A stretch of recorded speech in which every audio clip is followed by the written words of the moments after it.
fate of the universe on the line. I want Iguodala. Kevin Durant. You know who I am. Hurry, way downtown. Bang! Up for the layup. Oh, blocked by James. Is this the dagger? Steph injures an innocent. Pau ends up where he's meant. Embiid calls out his name. Awards won't look the same. As we embark on yet another week at the #NBA podcast, your favorite NBA podcast in an Indian accent. We are back at it again with episode 14 of the season. And if you are an NBA fan, hit that like button and subscribe to the pod on Spotify, Apple Podcasts, Google Podcasts, YouTube, or wherever you listen to your podcast at. In the association this week, Ja Morant entered a counseling program in Florida and we await a timetable for his return. Fred VanVleet ripped into the referees inviting a huge fine, and Kyrie Irving went on Twitch to talk about kids mining cobalt in the Congo. Speaking of things not changing, I've got with me as always someone who understands Newton's first law better than the second, someone who refuses to carry change in buses, and someone who has not yet been to China. My coach Vineet and Ashwin. Hey, yo, what's up? You haven't been to China, right? Depends if you think Hong Kong is part of China or not. Okay, that's not an issue we will pick up on this podcast. Ja Morant, like the timeline of what has happened, it's almost like the entire internet called him out for being a fake thug, for a shook one, right? Like that, you've seen that read, no, that no such thing as halfway crooks. Yeah. Halfway crooks, the Eminem 8 Mile song. I mean, that thing, like it's sort of derailed the entire thing. Like we were talking about Ja Morant for MVP, we were talking about Grizzlies being like this thing and that thing, and then Steven Adams goes down, and then that Brandon Clark goes down. Ja Morant starts opening his mouth saying all these gangster things, and not a single person is afraid of Ja the gangster. He goes and beats up 17-year-old kids, spends his money on strip club, which is fine. I mean, you have $200 million coming your way, which is fine. But now he has gone for counseling in the worst state possible, the state of Florida. I mean, who goes to Florida for mental health counseling is what I absolutely don't understand. I mean, can you make some sense of this thing, this entire saga, like for our viewers and for me? Yeah, I mean, he's 23. Suddenly he's been famous, #1 player on the team. Team's doing really well, made a lot of money.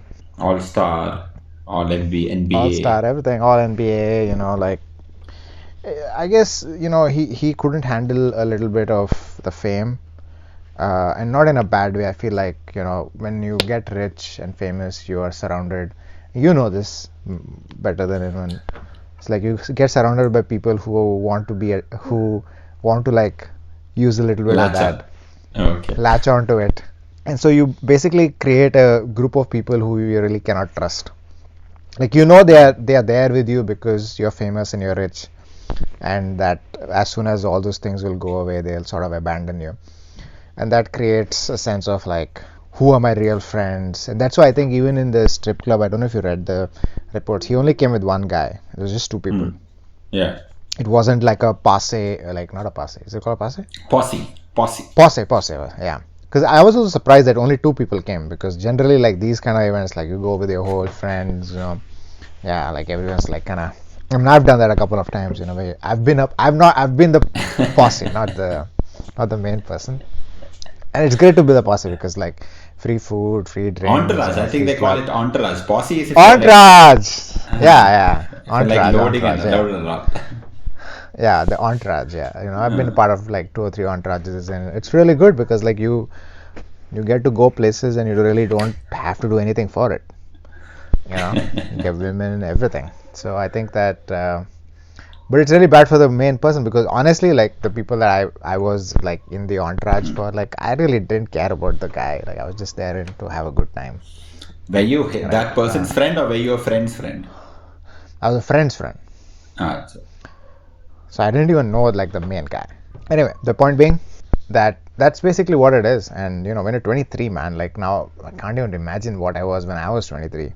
I know when you were 23, you were putting up videos of you brushing your teeth with glasses. Hey, whoa, Shades. whoa. That was one of those things. I could have been one of those guys. That's why I thought you would be like such a perfect reels person, but I don't know what happened to you.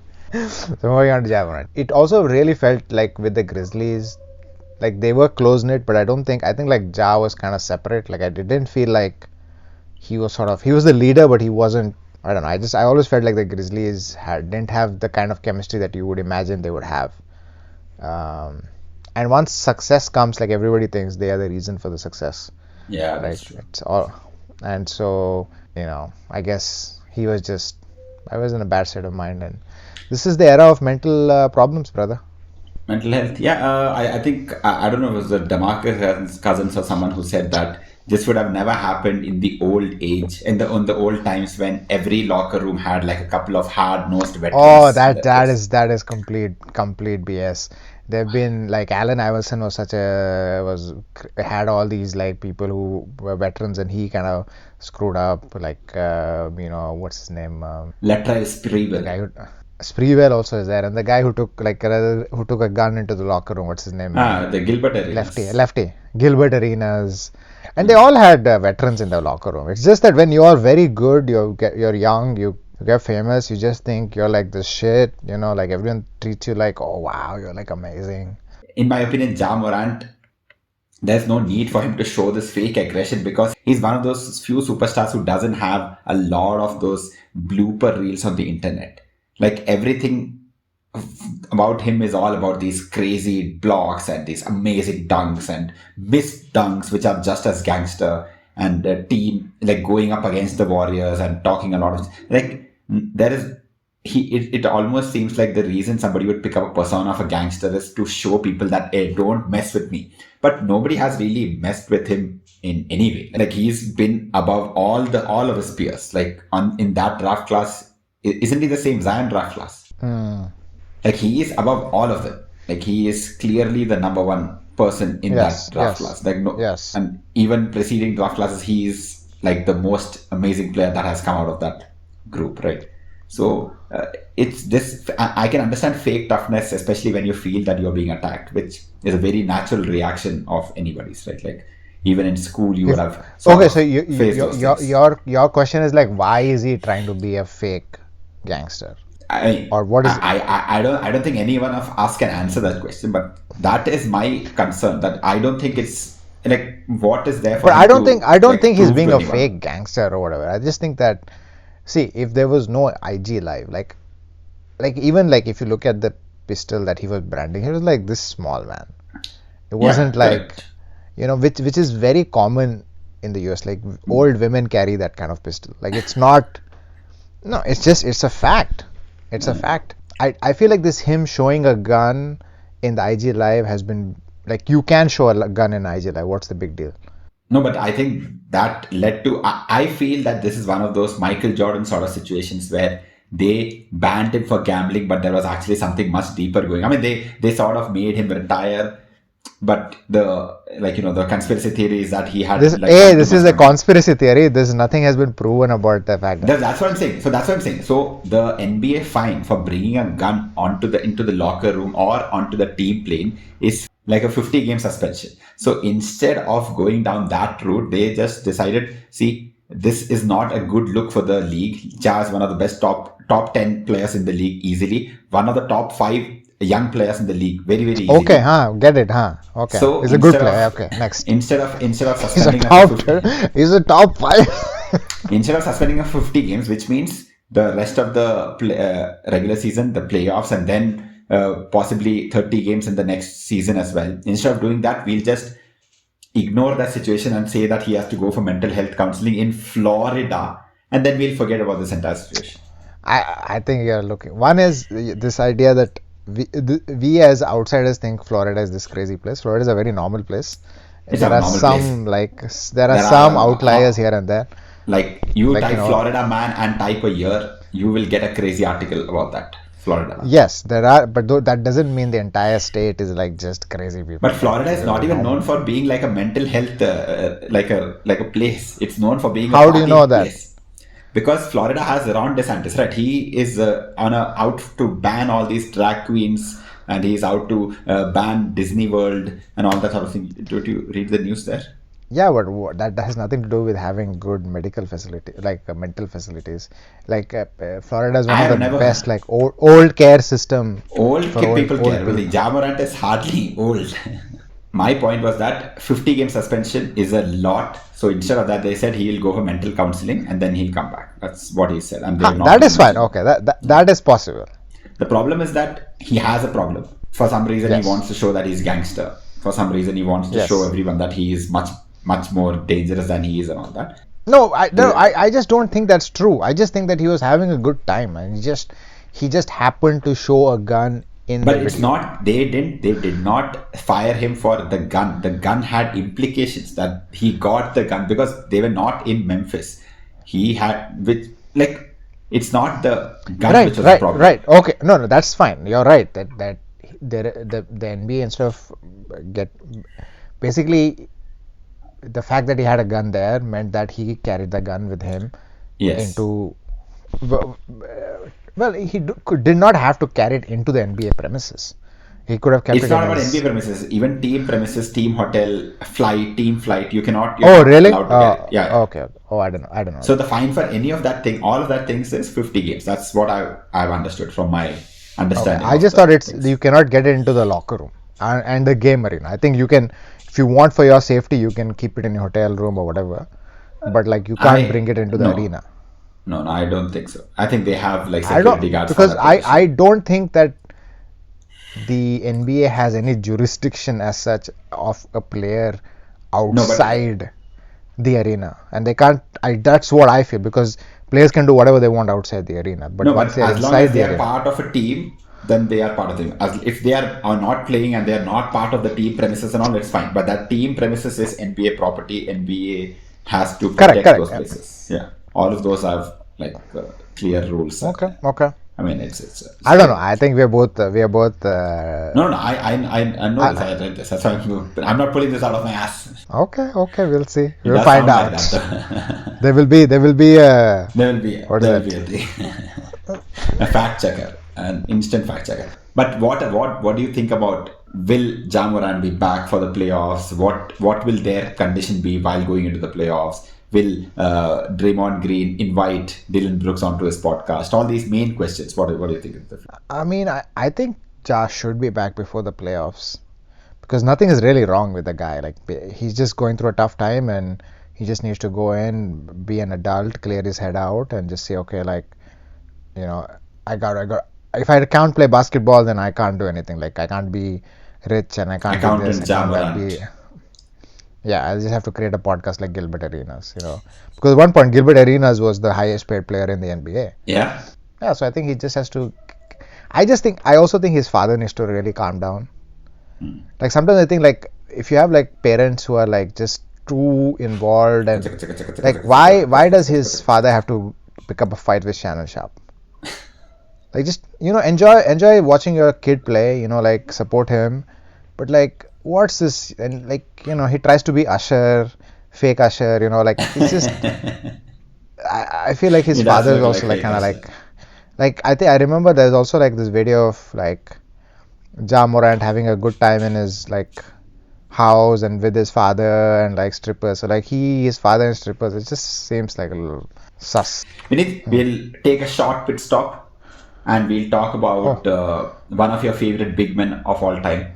Extremely loyal. Not one of my favorite. No, he's not. But because of his. He's not. No, he's not. But still, anyway. But we will still spend 5 minutes. I think he is your favorite big man, because you have been pushing this agenda of having to talk about Pau Gasol for a while. So I just we did feel not put any post for Pau Gasol. We did not do anything for Pau Gasol. And Pau Gasol getting your jersey retired by the Lakers is a huge deal in the NBA. He goes right next to Kobe, number 16, hanging up in the rafters right next to Kobe. Emotional moment for him. Probably the last great Laker in such terms. He comes into the Lake Show as a trade between Marc Gasol and Pau Gasol from the Grizzlies. Immediately makes a big impact. He's a big man with handles. Mid-range is smooth. He's a passing big man. he got his ass handed to him by KG in the 2008 final, but came back in the 2010 finals, gave it back to him. All like he's the only player, like you always like to mention, he's the only player in the NBA finals with the highest win shares who did not get the finals MVP. Yes. So I mean, like. But that's just because I would just want to disregard Kobe Bryant. But that is a number, and numbers don't lie. That is a number. And in that game 7, he was monumental. Absolutely. 18 points, 16 rebounds, some block shots, some crazy like double clutch shots and all that. Like in a game where Kobe shot 6 for 24, like that is insane what he did. Talk to our audience about Pau Gasol, your impressions of him. I think Pau Gasol is your if you had to like create a big man who is your second best player, it would be Pau Gasol. Maybe you could add a little bit of defense to him, but other than that, I think he was very, very good. He could play in, slightly outside also. Worked well with Kobe because he was kind of like, I would say, in today's terms, a beta male. And which I think is not, there's nothing wrong about it. I think that certain roles, there are certain roles that have to be filled. I mean, that's basketball for you. It's not golf. It's not tennis. Yeah. I mean, it's like I was just thinking about that today. Is just like think like Klay Thompson, right? Now, when Steph Curry went out and Klay Thompson came back, like he was scoring like crazy. I think he had a 15-game stretch where he was averaging like 28 something, and just making like I think he basically dragged the Golden State Warriors into the playoffs before Steph came in, and now they're losing games. And they won a game again today or yesterday. We scored 38. Versus the Bucks, I think. Yeah. No, today was the Suns, Phoenix Suns. All right. Now, it's kind of very similar to Pau Gasol. Like, I would like if you stretch up Klay Thompson and like make him a post player, he's Pau Gasol. Like he's really good at what he does, but he's also not like he doesn't take up too much of like mental space of like having to deal with another ego. Right, and when you have too many egos that you have to deal with on an everyday basis, I think generally teams crumble. Right, you need to have ideally, and that big ego is called the alpha for whatever reason. I don't think that's necessarily just called an egotistical person or a narcissistic person. It's not really called an alpha. All right, like a lot of alpha players are quiet. Hashtag Tim Duncan, hashtag Nikola Jokic, hashtag Hakeem. Hashtag Kareem Abdul-Jabbar.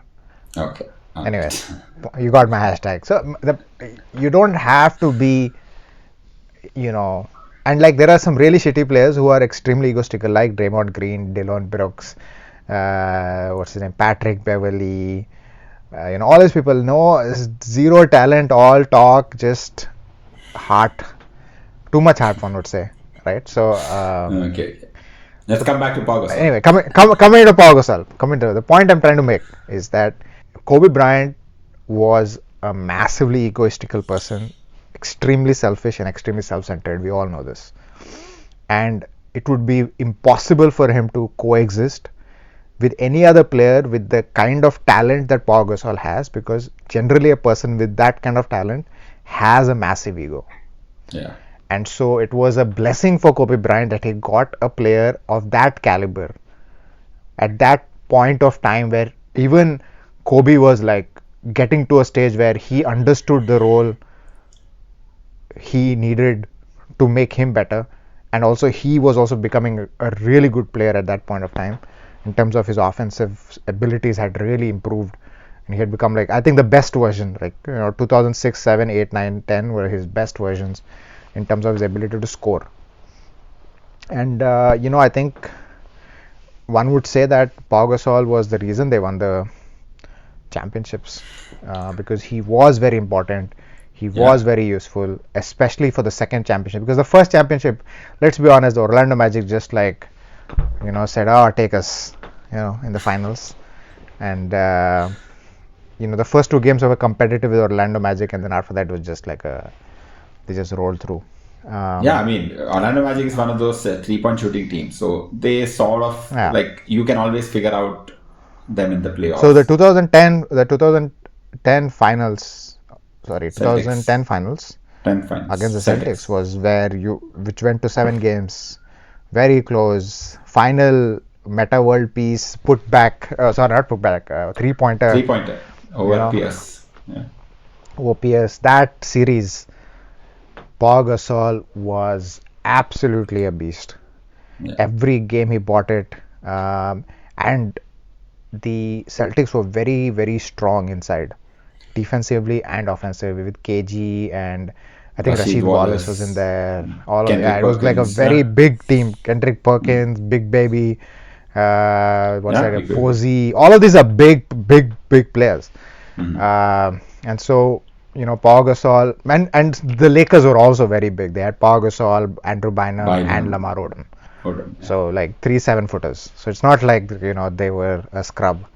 But I think Pau Gasol really shined in that series and should have been the Finals MVP. Yeah, and should have been Finals MVP. Okay, I don't think anybody would have voted for it. But he should have been. Vineet, our last topic for the day before we do the fan thing, our MVP voting. We talked a bit about it, and people were like, "Oh my God, this is MVP. Why we talked about Jokic? We should talk about Giannis. Why we talking about Giannis? We should talk about Embiid. Why we talking about Embiid? We should talk about Steph Curry." I was only one person. Shout out to Bhavjot. Still calling out Steph for MVP, but jokes apart, I think for a while it's been a 3-man race. Even last year, I think it was a 3-man race. Giannis, Jokic, Embiid. They say the big man has gone out of the game, but for the last 2 years, the only MVP talk is between these three big men. I'm calling Giannis also big man, even though he's a little bit more different sort of big man. Any change in your opinion about Jokic being the MVP at this point of time in the thing?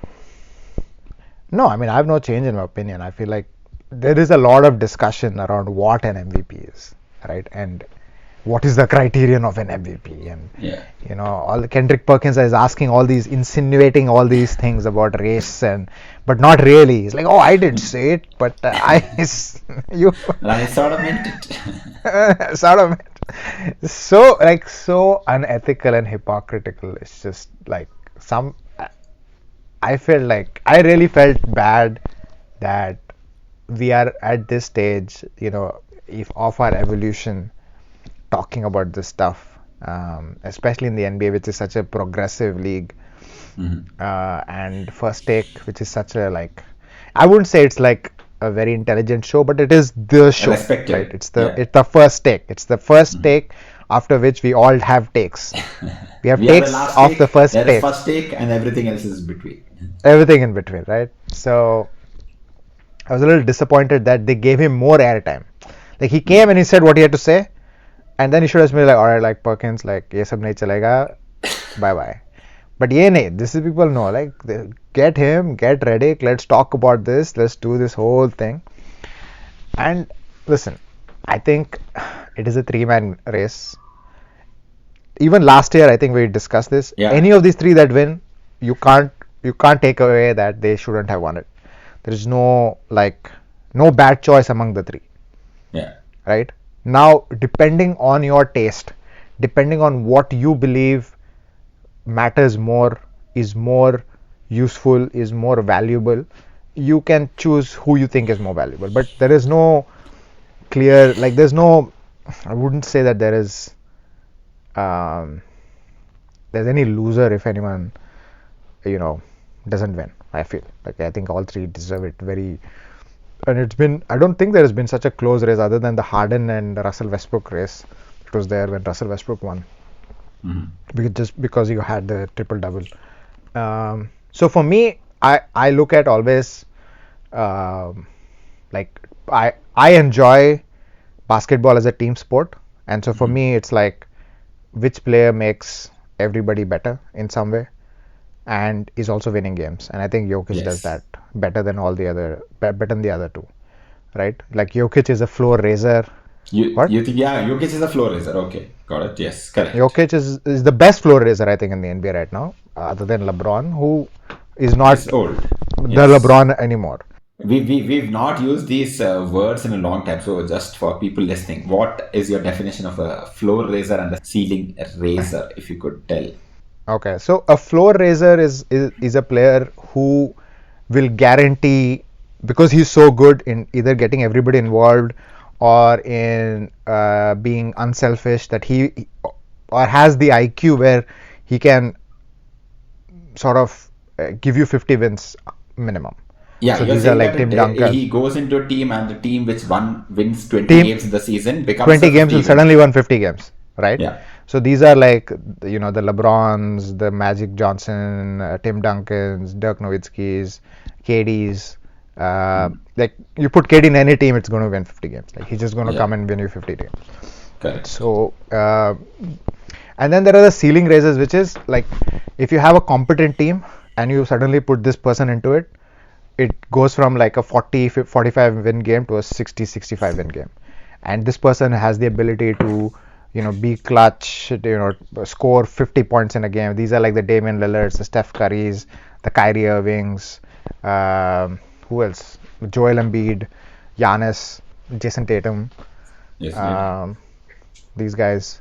So that's why the Golden State Warriors was such a potent thing, is because you had the best like floor raiser in Kevin Durant, and then you had like the best ceiling raiser in Steph Curry, and it was just like whoa, it's like you never have that combination ever. So for me, that's what makes Jokic the MVP, which is the most valuable player for their team. And if you take off Jokic from the Nuggets, Embiid from the Sixers, and Giannis from the Bucks, I think the Nuggets are the worst team, because the Nuggets only perform the way they perform because Jokic makes them perform the way they perform. Yeah, absolutely. He's almost And exactly so- like LeBron that way. Apart from being very shit at defense and not being very athletic, but apart from that, he just elevates everybody. Like you could put, we've talked about this. Right? You could put LeBron in a team with Ashwin and Vineet, and like we could still get some buckets. We could score like 10-15 points. You just have to run and then Easy. have those easy. We would reach the finals in the Eastern Conference. I mean, we Have you almost did. seen- I mean, they play. Have you seen that one SNL SNL skit skit. about SNL LeBron? skit. So yeah, so that for me, that makes Jokic the MVP. Also, Jokic has played more games. He's the only player in the Western Conference, which means a lot because Yeah. they play more games against other Western Conference teams. Correct. So his record may be the same as or better than Philly's It's record, better but than Philly, his worse team than has Bucks. but his team has played better teams. So in that sense, I think Jokic deserves it. Now, Embiid's been playing amazing, but Embiid's played lesser games. His team has James Harden, former MVP, like great scorer, like 20 amazing assist player. guy. Like, I feel like 20 assists. I Guy. feel- To be like, yeah, today I will have 21 assists. Yes, 21 assists. yeah. So that's my thing. Is like you take out those players from the team, and whichever team plays really bad is the worst team. Then that guy is the most valuable team of that team, and if that team is performing really well, then he has to be the MVP in my. And all advanced stats, everything and all that actually favor Jokic. So forget the advanced stats. So like then you're like, even if you forget the advanced stats, right? If you just look at it from a most valuable player. I think this happens, right? Like whenever we talk about the MVP race, there is a initial first wave of MVP. It's like, oh my God, in the first 5 games he has Jason done amazing. Tatum, Like Jason Tatum comes into that category where in that first 10-15 games, the Celtics were just absolutely killing everybody on that run, and people were like Jason Tatum for MVP. And then he's tapered off, and then again having Jaylen Brown in that team is also not a contributor. Not in his favor. No, but sort of like, it sort of brings down his claim as the best player on the best team, even though he might be, but numbers wise. But the difference is like sort of, negligible. Very little. Between those two. And then you have an Embiid and then middle of the season, right next to All-Star break, people are like, okay, what do we talk about now? And then somebody is like, okay, Jokic, who is 2-time MVP and still not playing at a lower clip than last time. His team is winning more this time. His team, the people that they have brought in are also not that great that you can be like, oh my god, this is why they are getting better. There's no other particular reason apart from that, the old heads have come back. The same people who were there before have come back. It's not like some superstar has come back, right? And then you have an Embiid who, towards the end of the season, people like, we need at least one more name that we can put into the mix. Throw into the mix, yeah. And then make it Embiid interesting.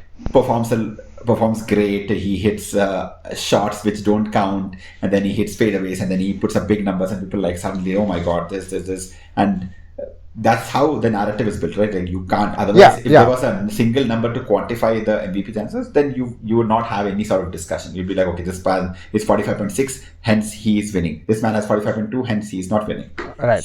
But I don't think Jokic. I don't think Jokic deserves to give the people what they want, Ashwin. What's all this like? Jokic deserves to win this award 3 times in a row. This is absolutely ridiculous. This man can't play defense. He can't take his team into the finals. A team further into the playoffs. I don't think that anybody should be getting. I'm not saying he was not the best player 2 years ago. I'm not even saying that he was not the best player. But when it comes to 3 times, that is a very special sort of like a rarefied air where you put people who are 3-time MVPs and they are like champions and they are like absolutely have revolutionized the game and this and that. I don't think Jokic has revolutionized the game. I think he's a very, very good player. Without him, absolutely the Nuggets are probably right below Portland in the trading. I don't think they have any chance without him. The entire offense runs through him. He does this, he does that. He doesn't talk much. He's like when I see him, I'm like, okay, this is what Vineet loves in a basketball player. A person who has absolutely no emotions and he just wants to play winning basketball. And that's exactly what he does. But I refuse to believe that he should be in the conversation of 3-time MVP. That's my only point. Like, did LeBron win 3 in a row? If LeBron did not win 3 in a row, there is no reason why Jokic should win 3 in a row. That's my thing. Even though well, I think the only 2 people who have won 3 in a row is Larry Bird and Magic Johnson. I think Nikola Jokic is a prototype of those 2 players. No, I don't. He exactly like both Magic Johnson and Larry Bird really elevate their team. Great at like finding the like a great passer, a great offense creator. You know. Amazing in offense. I mean, I don't think Magic was that great in offense as much as Bird was. Bird was a better scorer. And I think Jokic is a better scorer than all Magic and Larry Bird. I mean, that's just a product of the times that we're living in. There's a lot more scoring happening now. I don't think that... No, but Jokic is a great 3-point shooter, great post player, great mid-range. It's not a great 3-point shooter on that. He's a decent 3-point shooter. He doesn't take that many 3 points. I'm very sure. For a big man? Let me pull up these numbers. What are these? Okay, this year is 40% 3-point shooters. Yeah, what else do you want from a big man? And he shoots a lot also. No, he doesn't. He takes 2 shots a game and he makes 1 of them. 2 shots? More. Usually, I mean, it seems like it takes usually, more. Yeah. I'll tell you exactly. You see the game, he's like taking more than 2. On average, he shoots 2.2 3-point shots in a game and he makes 0.9 of them. That's a very small sample set. I don't think it should be. Okay, how much does Embiid take? I think Embiid maybe takes more. He fakes a lot more threes though. He takes 3 3-pointers a game and makes 1.1 of them. Sort of same only. None of these people are setting this league on fire. And my point is that it's not like the MVP trophy. No, but Ashwin, see, your argument. I don't think his narrative is strong enough for him to win it 3 times in a row. That's my point. He's not a great defender. But that's not why you should not give somebody an award. Yes, that's exactly why you should not give it to. Because they have not given it to LeBron also 3 years in a row. If LeBron is not winning it 3 years in a row, then there is no reason on earth that Nikola Jokic should be winning. Yeah, because there was another player who played really well. No. Who was playing really well in that LeBron year? KD had a phenomenal 2012? 2012, correct. 2012 year? Yeah, 2012 year, yeah. Yeah. That's the year that KD won, which was like the break. LeBron won, I think, and then one was Rose. Then it was a Rose season. 2009, 2010, LeBron won. 2011, Rose won. Then this guy won. KD won. Then LeBron won twice, and then Curry won. Then Curry, correct. So I don't think. Yeah. I think the MVP My point is not about whether Jokic is great. I think Giannis is a much better player this year. He is a much better player on both sides of the floor. I think I don't think he's a floor raiser, but I think he's a much better player than Jokic, and I think that is what the MVP should be about. I think Giannis is going to win this. I think Embiid is going to win because... You think Giannis is going to win it? No, I don't think Giannis is going to win it. I feel it's going to be between Embiid and Jokic. No. Embiid. I think Embiid every year he comes into the talk and he never wins. No, but that's the reason why he'll win it this year. I feel that last year also I felt like he would win it because the conversation had started off like, oh, Embiid should win. And then the mistake Embiid did was he cried for it. And then everyone was like, we can't give it to this person who's going to cry for the award. Like if he would have just shut up and let the narrative run its course, I think he would have won it last year. Yeah, he could have won it. And I think that's what he's doing this year. He realized his mistake last year. This year he shut his mouth. He's just playing good basketball like he was in the end of the season. He's winning games. And now the narrative has completely switched from Jokic to Embiid because of what Perkins said. Now anyone who supports Jokic is a racist. Like he's like what that's the thing Perkins has done now, and that's the problem. It's like once you shine the light at something, right, whether or not that's right or wrong, right, suddenly it becomes a factor. Well, we will ask our knowledgeable audience about this thing. Speaking of the audience, we have got a bunch of questions that we asked for review, and Rudra Mod 2006, the whole Ja Morant situation review, we already sort of did that. So, thanks anyways. Ishan talks about the Joker Embiid MVP versus when the real one is Giannis. We've talked about that also. Aditya asks about chance of the Kings making it out of the West. We'll do this very short instead of like a long-winded answer. What are the chances of the Kings making it out of the West? We did not answer why Giannis is not like a front runner. So for me, the reason why Giannis is not a front runner is that the Bucks are a very good team without him anyways. No, I don't think they're a very good team. Giannis has not played. Yeah, I don't think so. They're not a very good team. Might be a decent team, like a mid-level. Of all the three teams, actually, of all the teams, the Sixers probably are the best because they're Harden. Correct. Then is the Bucks, and then is the Nuggets. I mean, that's not really saying much. There's only three teams. That's not saying much. Yeah, that's not.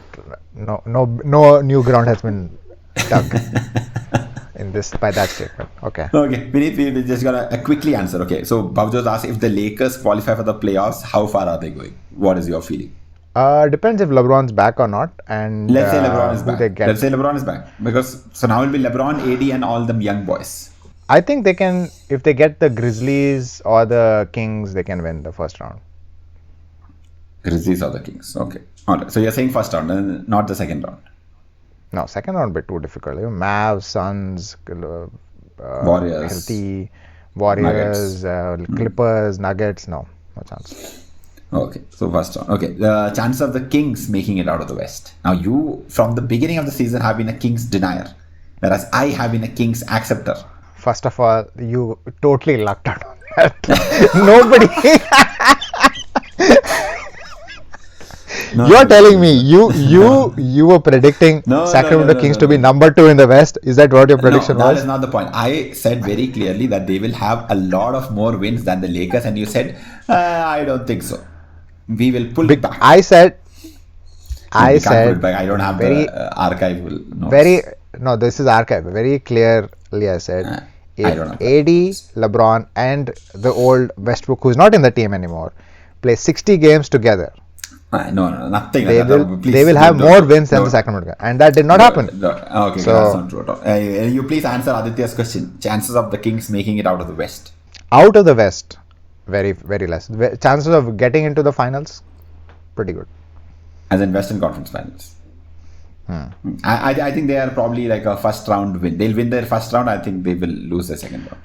Yeah, but even I love watching this, De'Aaron Fox in the fourth quarter just becomes a different person. He just goes mid-range, boom. Goes, layup, good. Nobody can stop him. Nobody can do anything about him. Sabonis is a good player. I don't know. I don't remember what our discussion was about the Tyrese Halliburton trade. But I pretty much remember that I said that the Kings were the winner because they got Sabonis and Fox will work much better than whatever works in the Pacers because That was Those my are just, thing. I think you said both of them sort of even out because Yeah, both of them won. are sort of- Both of them even out, but I feel like Sabonis is a better fit in the Kings than he was in the Pacers. These are just words coming out of your mouth now. I don't remember anything. Anyway, I'm just we'll saying. move on. Okay, Ritvik asks, should the NBA give an edge to Joel Embiid in the MVP race due to him being a two-way player? He is not a two-way player. Let's he's just not a two-way player. What He's are you not. saying? He's a beautiful Listen, defender and a beautiful offender. He's a good defensive player. He's a good defensive player. But he's not like Tim Duncan. All right, he's not like Hakeem. He's not. I'll throw you. He's not Rudy Gobert on the defensive side. On Is the that a defense good side, thing? Rudy is really good. No, on defense, yeah, he's really good. Like, so, he's not like. I feel like when you say two-way player, you have to put some respect to the defense. You should, just because he plays above average, like people say KD is such a great two-way player. No, KD just does what is required on a defensive Of end. a He's not like of a 7 7-foot guy. He just does that. Like, you have to be a good, like Kawhi Leonard is a two-way player. Paul George when he was young, two-way player. You know, like Klay Thompson when he had his legs. Two-way player. Klay Thompson. Yes. I'm just saying. No, Kawhi Leonard is only when required. When required, he can stop Luka, shut him down, send him to Estonia, wherever he came from. Say bye, see you. Take it and go. So anyway, the point being that Joel Embiid does what is required and expected of him as a 7-footer, but he's not an exceptionally good defensive player. Giannis is a very good defensive player. What I'm saying is that he does his defensive responsibilities. He's not a James Harden. He's not a Russell Westbrook. He's not a, let's say, even like if you compare him to a guard, right? Like, I'll give you an example. Jokic is like Kyrie on defense, and Embiid is like Steph Curry. Would you say Steph Curry is great at defense? No, but he does what he has to do. He will sit on the rotations. He will rotate properly. He will show his hands. He will do everything. Kyrie won't do anything. Same with Jokic. Jokic won't like go and he won't do any of that stuff. Yeah. So that's the difference. So you don't think that he's a two-way player? You just think that he is doing what he is capable of doing because he's a center and he stands right there and puts his hand up, and that's what he does. Exactly. Vasisht Somya asks, should Jokic still be MVP, and does Giannis deserve the MVP considering the seeding and this defensive prowess? I think we've already talked about that. Yeah. So Jokic, while playing at an all-time great level, is not an elite defensive player like Embiid and Giannis.